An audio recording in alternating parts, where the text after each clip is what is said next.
Now, currently, we're looking at a child part. In other words, this is the actual part number of an Aero Carbon Extra Small. You'll notice down here that we have a primary category, but we do not have any information here about the Webstore categories on this item. The reason is because child parts do not show up on the Webstore. So if we flip over here to the Webstore and we go back to home, and then let's say we pick helmet, you'll notice that this is the 359-1000. This is the main parent part number that's showing up. There are no children. So the 359-100-1, 2, 3, 4, those, they don't show up on the main page.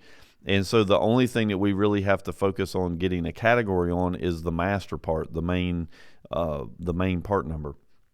So if we go back over here to the part, and let's go back and take a look at the master. So we're going to change this number to a 1000.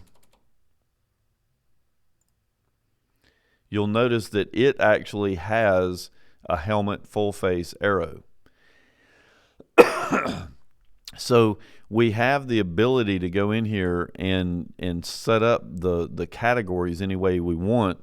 And so there's already a video on categories, but basically you go to management and we come down here to create categories. So the first step is to create the categories. You basically have a list of masters, a list of subs, and then a list of sub 3s. So right now, you're basically just going to go in and define what each of these 3 categories are, and then you're going to come over here to link categories, and this is where we're going to actually tell it that I want to link a level 2 to the main level. So here, for example, if I go to helmet, this gives me a list of all the things that I have linked to the main category of helmet.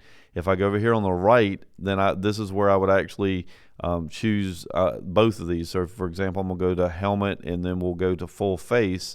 And then this is a list of all of the level 3s that we've linked to helmet full face. This gives the system the ability to know exactly how to display these categories on the web store. So as an example, when I chose helmet, it knows to list all of the level 2s. If I pick full face, then it knows to list the level 3s. And then once we pick the level 3, then it narrows down on just that particular item. Now, if we go back over here to Lizzy and we go back to the item that we were looking at, and let's just delete this particular thing off of here. So we're going to delete this category off.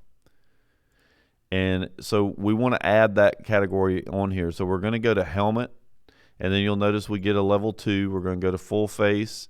We get a level 3. We're going to go to arrow, and then we're just going to tell it to add that particular list of categories to this particular part.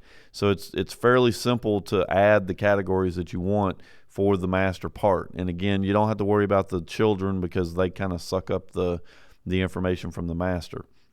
Now, another way that you can assign these categories is to go down here in the management section to assign categories. And the main reason for doing it this way is if you had a list of model or part numbers that you want to do them all at once, you actually have the ability to choose a combination of parts and then go down here and assign all of them that category all at one time. And again, there's other videos in the parts manager section that actually tells you how to work with these categories. But the main point is that as you are changing the information here in Lizzy on these particular items, the web store, the Lizzy Webstore, is immediately picking that information up so that as you're going through your different categories over here, they're all reflecting what you're doing inside of Lizzy itself.